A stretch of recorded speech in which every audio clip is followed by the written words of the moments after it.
Olá pessoal, a aula de hoje vai ser uma aula muito interessante na medida em que nós vamos nos aprofundar no tema cultura organizacional, só que em termos práticos. Nós vamos tentar levantar os principais componentes de uma cultura e tentar entender se esses componentes interferem na produção inovativa. Na fase conclusiva da aula, nós vamos fazer uma comparação entre as características da cultura da Apple e da Google e se essas características tornam uma ou a outra melhor na produção de inovação. No decorrer da aula, nós vamos fazer referências à Natura, que num gesto de extrema ousadia comprou a Avon e se transformou na quarta empresa de cosméticos do planeta. Essa área de cosméticos é uma área bastante competitiva e exige muita inovação. Há uma frase aqui do Guilherme Leal, um dos fundadores da Natura, em que ele diz mais ou menos o seguinte: quer aprender a nadar, uma hora você vai ter que mergulhar na piscina. Vamos lá? Bem, então iniciamos esse confrontamento entre características da cultura e a produção da inovação. Eu vou fazer o seguinte, para que fique bem claro, e esse é meu objetivo maior, né? Para que fique bem claro o conteúdo da aula de hoje, eu vou começar de trás para frente, né?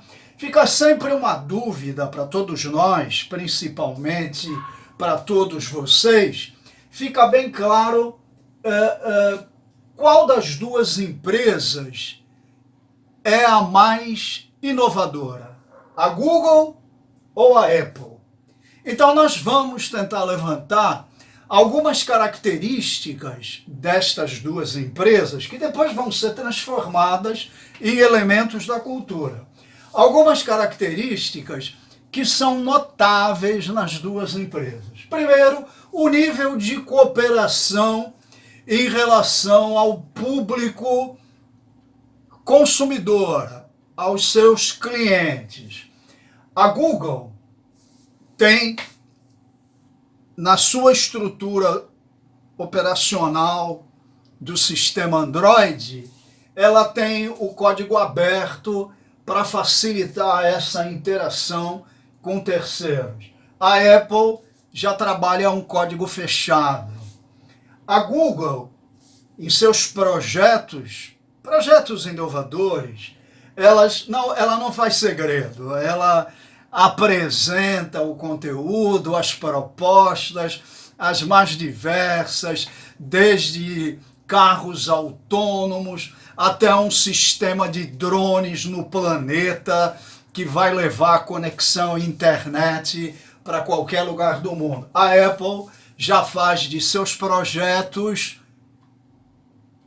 um ambiente secreto, esconde o que está pretendendo desenvolver em termos de inovação.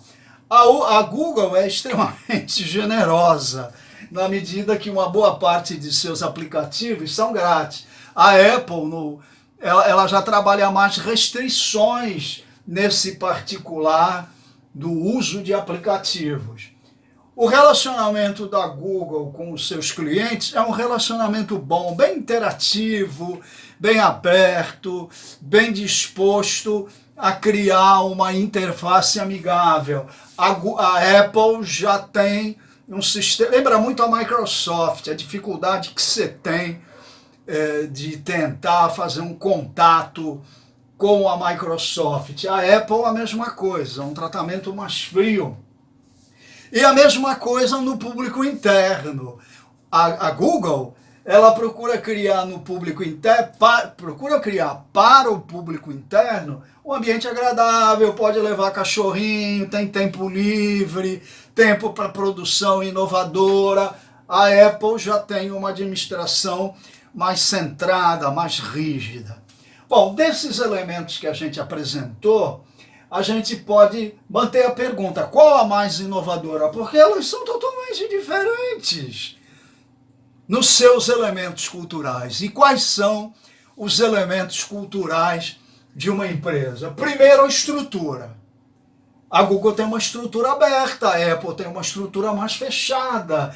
E a estrutura é o primeiro nível da componente, essa componente cultural. A estrutura é o primeiro nível. Daqui a pouco a gente vai estimular melhor a visão de vocês nesses elementos da cultura, que é o conteúdo-chave da aula de hoje. O segundo nível são os valores. Como se estabelece o comportamento em relação aos clientes, o comportamento em relação ao colaborador, já é um segundo nível. E o terceiro nível é um nível mais profundo e que a gente vai perceber na medida em que a gente penetra mais intensamente na cultura como um todo, né? Então, nesses elementos mais ligados a princípios, a gente pode destacar, por exemplo, essa preocupação com projetos. A empresa já tem elementos em seus princípios de resguardo, enquanto que a outra, a Apple, já tem elementos de despreocupação em relação aos seus concorrentes. Agora, vindo de trás para trás, de frente para trás, ou melhor, desculpe, me enrolei. Vindo de trás para frente na discussão do conteúdo, a gente convida vocês para um olhar mais de perto numa empresa, nível a nível, onde esses três elementos aqui vão ficar muito mais visíveis. Vamos imaginar que vocês estejam estabelecendo um primeiro contato com uma empresa. Por exemplo, estão sendo chamados para uma entrevista, né? E que pode ser numa empresa do porte da Google, da Microsoft, enfim, da HP, da Cisco, sei lá. Quando vocês chegam na organização, nesse primeiro contato, vocês percebem o primeiro nível da componente cultura, das componentes culturais da empresa. São as instalações, supondo que vocês estejam esperando para serem entrevistados, vocês observam as instalações, as pessoas que chegam, como elas estão vestidas. Às vezes até vocês percebem coisas que o indivíduo que trabalha ali diariamente não percebe. Vocês estão atentos nesse primeiro nível, que é a estrutura da empresa. Num nível mais embaixo, num segundo nível, vocês já começam a perceber interações, né? Vocês entram no ambiente da empresa, não no plano estritamente físico das instalações, mas no plano das interações, como as pessoas conversam, como as pessoas se colocam, se elas estão felizes, se elas estão de cara fechada. Esse segundo nível é o que nós chamamos de valores, né? Isso, depois, se vocês forem contratados, vocês, nas primeiras semanas, vocês se aprofundam nesse segundo nível, que é o nível das interações, do ambiente se é cordial ou não, e agora, num nível mais aprofundado, que vocês só vão perceber em meses de contato com a empresa, às vezes até anos, né? É o terceiro nível, onde estão os relacionamentos mais profundos, os relacionamentos internos entre colaboradores e relacionamentos que a empresa estabelece com o meio externo. Isso você não percebe no primeiro contato nem no segundo contato. Aí você constrói as características culturais da empresa, que estão aqui, que a gente já tratou na comparação entre a Apple e a Google. Então, a gente vai já concluir a aula. Chama a atenção de vocês, por exemplo, no caso da Natura, a influência dos fundadores nas características da empresa. Aqui a história da Natura é muito interessante quando se comenta que o Guilherme Leal vendeu Fusquinha para começar a construir a Natura. Então, muitas vezes, essas características do fundador praticamente impregnam a cultura e podem contribuir ou não para a produção da inovação. Mas não é só as características, não é só a influência do líder, do fundador. Eu lembro, eu fui fazer um trabalho de consultoria no grupo Pão de Açúcar, e eu lembro que os colaboradores, os gerentes, quando a gente conversava, citavam muito o Abílio Diniz. O Abílio Diniz, o Pão de Açúcar se construiu em cima dos esforços da família Diniz.